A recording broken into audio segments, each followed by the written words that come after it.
Perkenalkan, nama saya Jen Kosta Yulanzada Kataru, kelas 12 MIPA 2, SMA Negeri 1 Bengkayang. Pada video ini saya akan menjelaskan materi fisika tentang inti atom dan iptek nuklir. A. Karakteristik inti atom. 1. Partikel penyusun inti.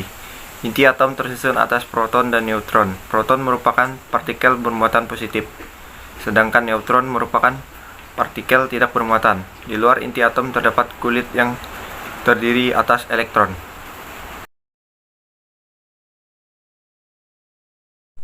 Dua. Simbol unsur. Simbol unsur bisa dicari dengan rumus di atas. 3. Nuklida. A. Isotop, yaitu unsur-unsur memiliki nomor atom sama tapi memiliki nomor massa berbeda. Contoh 6C⁻12, 6C⁻13, dan 6C⁻14. B. Isobar, yaitu unsur-unsur memiliki nomor massa sama tapi memiliki nomor atom berbeda. Contoh 6C⁻14 dan 7N⁻14.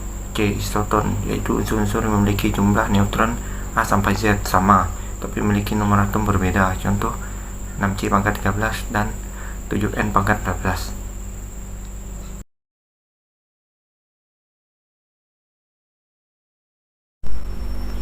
4. Gaya dan kestabilan inti. A. Inti ringan dalam kurung Z kurang dari 20 tuh kurung inti ringan stabil jika N sama dengan Z atau N per Z sama dengan 1,00. Contoh 5B pangkat 10 dan 7N⁻14. B. Inti berat dalam kurung Z lebih dari 20 tuh kurung inti berat stabil jika 1,00 kurang dari N per Z kurang dari 1,60. Contoh 45 RH pangkat 103 dan 43 BI pangkat 209.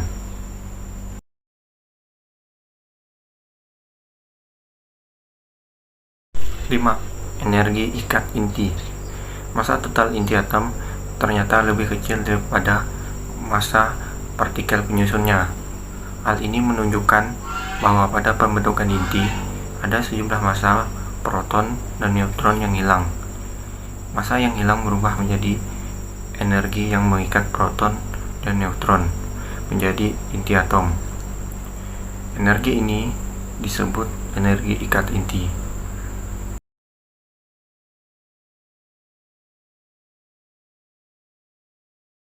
6. Reaksi inti. Reaksi inti merupakan reaksi yang terjadi jika suatu inti atom induk ditembak dengan partikel yang berenergi dan menghasilkan inti baru atau inti anak disertai pelepasan sejumlah energi.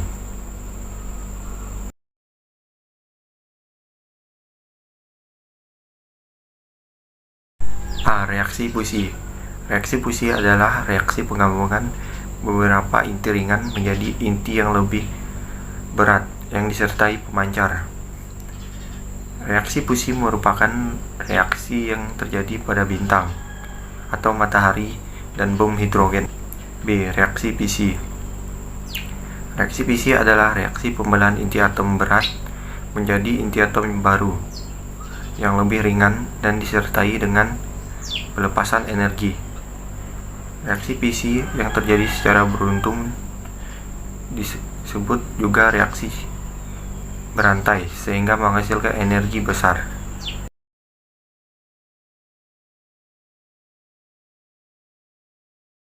7. Spektrum atom hidrogen. Spektrum atom hidrogen berbentuk garis yang khas.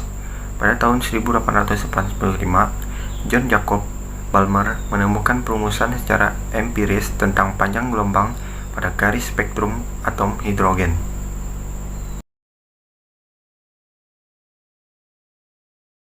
Contoh soal pertama, jika uranium 235-92U ditembakkan dengan neutron menghasilkan inti atom 142-56Ba dan 91-36Kr disertai dengan neutron.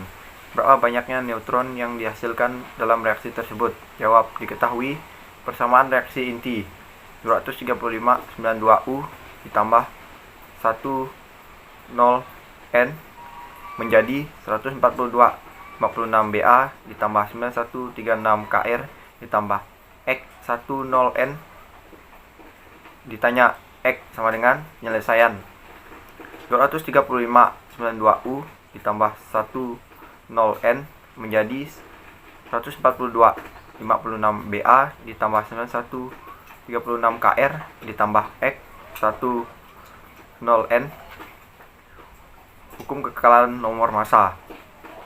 235 ditambah 1 sama dengan 142 ditambah 91 ditambah X. 236 sama dengan 233 ditambah X. X sama dengan, pindahkan angkanya, 236 dikurang 233, X sama dengan 3. Jadi banyak neutron yang dihasilkan dalam reaksi itu adalah 3 buah. B. Radioaktivitas. Radioaktivitas adalah gejala terpancarnya partikel-partikel radioaktif akibat peluruhan atau disintegrasi inti dalam rangka menuju inti stabil. Radioaktivitas pertama kali ditemukan oleh Henry Becquerel pada tahun 1852 sampai 1908. 1. Sinar-sinar radioaktif. A. Radiasi alfa.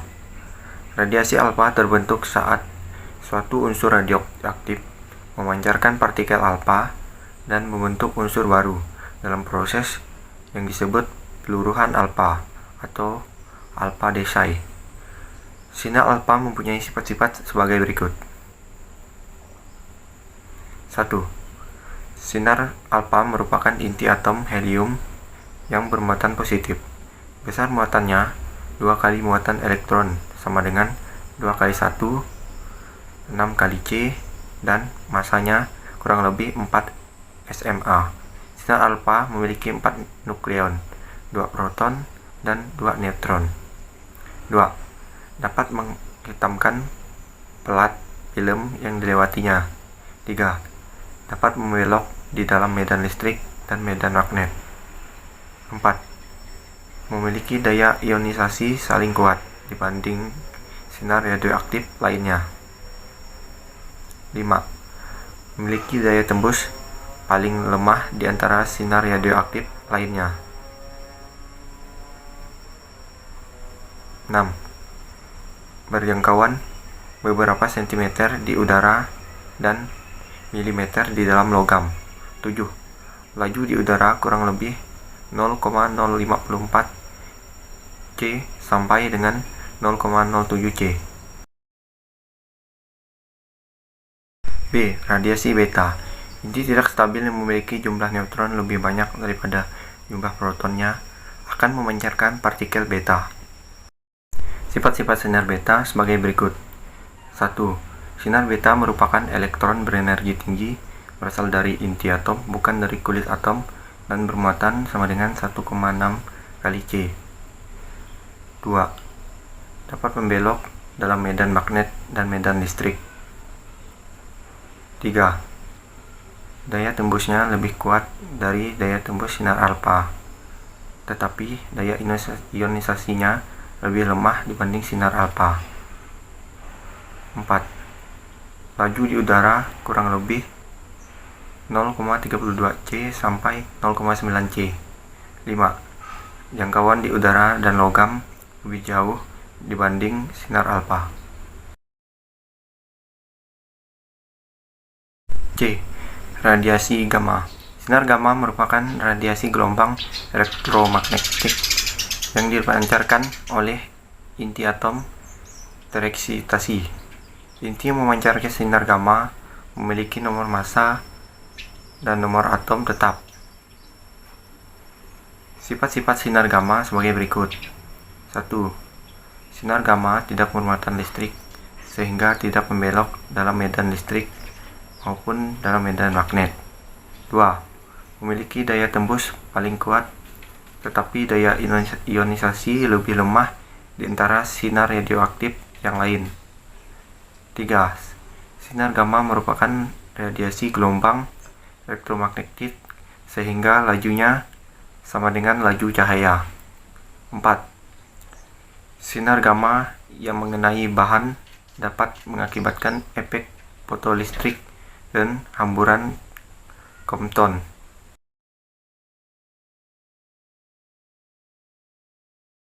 2. Interaksi sinar radioaktif dengan bahan. A. Serapan atau pelemahan.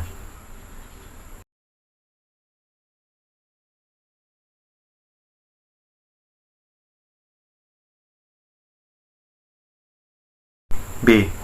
Ketebalan paruh atau half thickness atau HVL.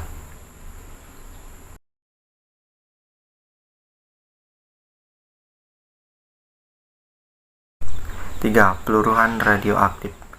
Peluruhan atau disintegration atau rerasan atau decay merupakan perubahan spontan dari suatu nuklida induk menjadi satu nuklida anak yang mungkin bersifat radioaktif atau tidak dengan memancarkan satu atau lebih partikel atau foton.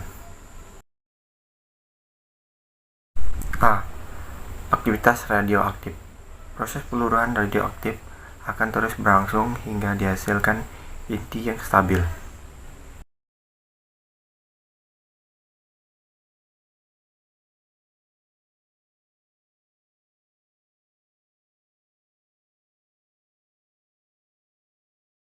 B. Peluruhan inti. Aktivitas radioaktif menyebabkan perbedaan jumlah partikel sebelum dan sesudah reaksi peluruhan.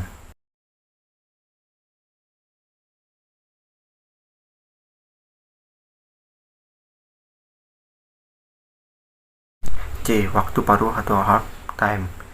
Pada suatu kondisi tertentu, jumlah partikel menjadi setengah partikel mula-mula.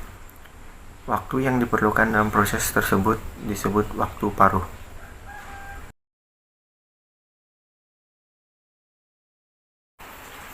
Cuplikan 24 Na yang bermassa 12 gram disimpan dalam lemari radioaktif. Diketahui konstanta peluruhan 24 Na adalah 1,2 kali 10 pangkat min 5 peluruhan per S. Aktivitas cuplikan tersebut adalah dalam kurung Na sama dengan 6,02 kali 10 pangkat 23 partikel per mol dan AR 24 Na sama dengan 24 gram per mol. Jawab, diketahui M sama dengan 12 gram. Lambda sama dengan 1,2 kali 10 pangkat min 5 peluruhan per S. Na sama dengan 6,02 kali 10 pangkat 23 partikel per mol. AR 24 Na sama dengan 24 gram per mol. Ditanya R, penyelesaian R sama dengan lambda kali N. R sama dengan lambda M dibagi AR dikali Na. R sama dengan, masukkan angkanya, 1,2 kali 10 pangkat min 5 peluruhan per S, 12 gram per 24 gram per mol dikali 6,02 kali 10 pangkat 23 partikel per mol. R sama dengan 3,612 kali 10 pangkat 18 Bq. Jadi aktivitas cuplikan tersebut adalah 3,612 kali 10 pangkat 18 Bq. C. Aplikasi iptek nuklir dan proteksi radiasi. 1. Aplikasi iptek nuklir di bidang energi. A. Reaktor fusi.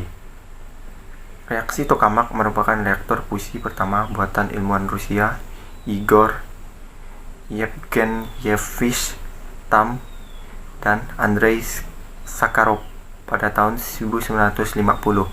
Reaktor tersebut bekerja berdasarkan reaksi fusi antara deuterium dan tritium yang menghasilkan helium, neutron, dan energi. Deuterium diperoleh dari alam, yaitu terkandung di dalam air laut dalam jumlah yang melimpah. Adapun tritium harus dibuat di dalam reaktor fusi dari bahan litium. B. Reaktor fisi. Berdasarkan fungsinya, reaktor fisi dibedakan menjadi reaktor riset dan reaktor daya. Pada reaktor daya, energi hasil reaksi dimanfaatkan sebagai sumber energi. Adapun pada reaktor riset, energi hasil reaksi dibuang ke lingkungan. Komponen utama reaktor fisi yaitu uranium sebagai bahan bakar, neutron kecepatan rendah atau neutron thermal, moderator, dan bahan pengendali.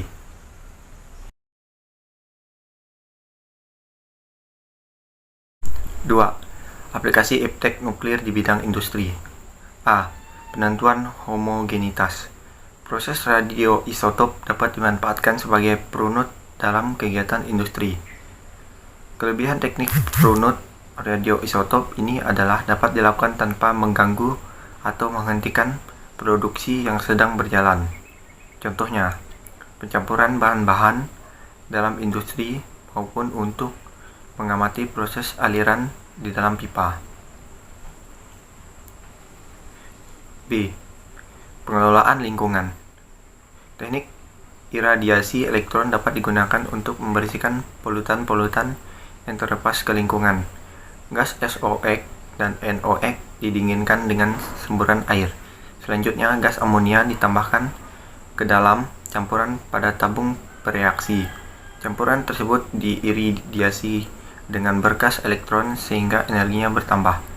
Akibat gas SOx berubah menjadi SO2 sedangkan NOx berubah menjadi NO3. Masih dalam pengaruh iridiasi elektron, kedua senyawa bereaksi dengan air membentuk asam nitrat dan asam sulfat.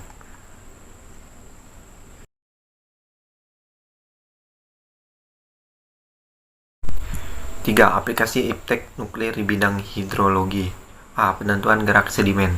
Penentuan arah gerak sedimen menggunakan radioisotop krom -51 (Cr-51), aurum -198 (Au-198) atau scandium -46 (St-46). Teknik yang dilakukan yaitu menandai sedimen di pelabuhan dengan radioisotop atau dengan membuat endapan tiruan yang diaktifkan. Sedimen radioaktif dilepaskan ke dasar laut di daerah yang diselidiki. Endapan radioaktif ini akan mengikuti gerak endapan asli. B. Penentuan kebocoran bendungan. Penentuan kebocoran bendungan dilakukan dengan melepaskan radioisotop pada tempat tertentu yang dicurigai sebagai tempat rembesan. Radioisotop akan larut dan bercampur dengan air sehingga apabila terjadi kebocoran pada bendungan, air yang telah bercampur dengan radioisotop akan masuk dan bergerak mengikuti arah perembesan.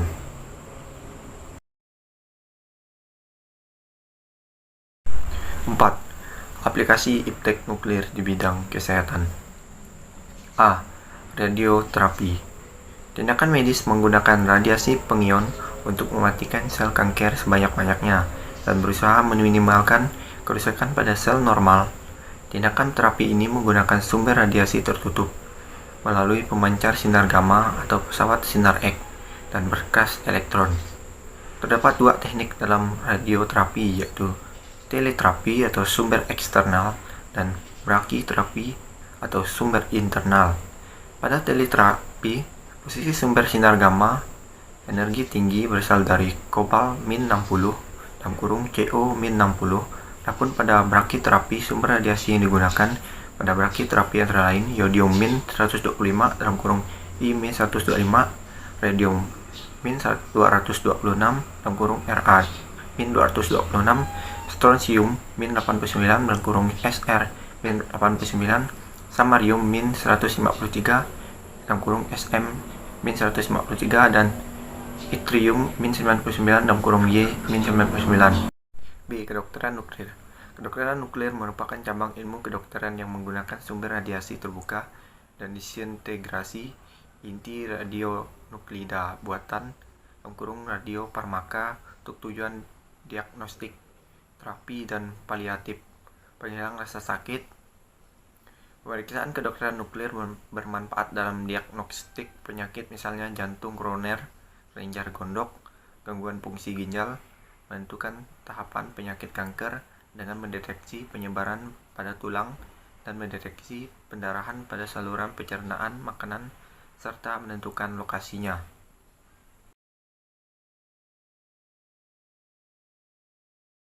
C. Sterilisasi alat dan produk. Kesehatan radiasi sinar gamma digunakan dalam sterilisasi alat-alat dan produk kesehatan. Sinar gamma berasal dari radiasi Co-60 atau CS-137. Keuntungan sterilisasi dengan radiasi gamma yaitu dapat dilakukan pada suhu kamar, tidak menimbulkan kenaikan suhu, dapat menembus seluruh bagian produk, tidak merusak bahan, meninggalkan residu, dan dapat mensterilkan produk dalam jumlah besar.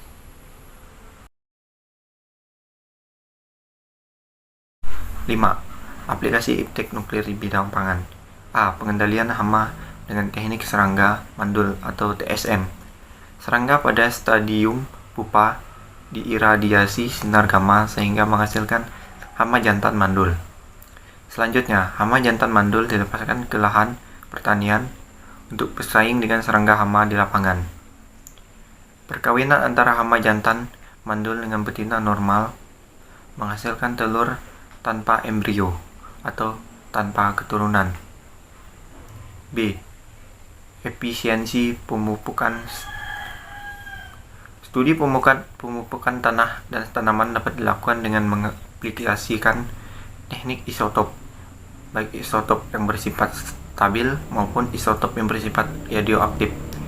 Beberapa isotop yang umum digunakan dalam penelitian pupuk pada tanaman yaitu 1.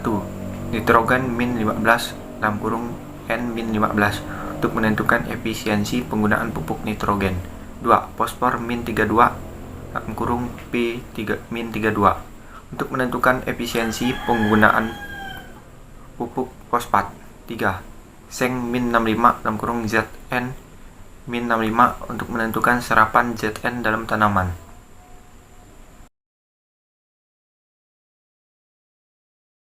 6. Aplikasi teknik nuklir di bidang peternakan. Penelitian nuklir dalam bidang peternakan mengarah pada peningkatan produksi ternak, perbaikan sistem reproduksi, kesehatan dan manajemen ternak. Keuntungan penggunaan teknik nuklir di bidang peternakan yaitu kepekaan deteksi tinggi, akurat, efektif, efisiensi, aman, dan ekonomis. 7. Dampak dan proteksi radiasi. A. Efek paparan radiasi. Efek paparan radiasi dapat dibedakan menjadi efek stokastik dan efek deterministik. Efek stokastik adalah efek yang timbul pada sistem biologi, baik sel maupun molekul, yang tidak mempunyai ambang batas tertentu. Dosis radiasi serendah apapun akan menimbulkan perubahan pada sistem biologi, atau dikenal dengan mutasi. Pada efek stokastik tidak akan terjadi kematian sel, hanya struktur selnya yang berubah. Sementara efek deterministik adalah efek yang muncul apabila dosis yang diterima melebihi dosis ambang dan umumnya terjadi dalam waktu yang relatif singkat. Efek deterministik menyebabkan sel mati. Semakin besar dosis yang diterima, maka semakin parah efek yang akan ditimbulkan. B. Nilai batas dosis atau NBD. Nilai batas dosis merupakan batas maksimal dosis yang boleh diterima oleh seorang yang terkena paparan radiasi. Menurut International Commission Radiological Protection atau ICRP, NBD yaitu dosis yang diterima dalam jangka waktu tertentu atau dosis yang berasal dari penyinaran intensif secara seketika untuk mencegah terjadinya cacat somatik maupun genetik. C. Prinsip proteksi radiasi. 1. Perisai. Perisai digunakan untuk melindungi diri dari pancaran radiasi pion. Pemilihan diksi yang tepat dapat menurunkan paparan secara eksponensial radiasi gamma dan menghalangi radiasi beta. Proteksi lingkungan terhadap radiasi dilakukan dengan melapisi ruangan dengan timbal untuk menyerap radiasi saat dilakukan fotografi. 2. Jarak. Untuk mengurangi risiko terkena paparan radiasi, posisi diri jauh dari sumber radioaktif. Besarnya paparan radiasi akan menurun sebanding dengan kuadrat jarak terhadap sumber radioaktif. 3. Waktu. Kita harus mengurangi waktu berada di sekitar sumber radiasi. Upayakan agar tidak terlalu lama di dekat sumber radiasi saat proses radiografi. Hal ini dimaksud agar dapat mengurangi dosis yang diterima secara proporsional. Sekian materi yang dapat saya jelaskan. Semoga video ini bisa bermanfaat. Saya ucapkan terima kasih.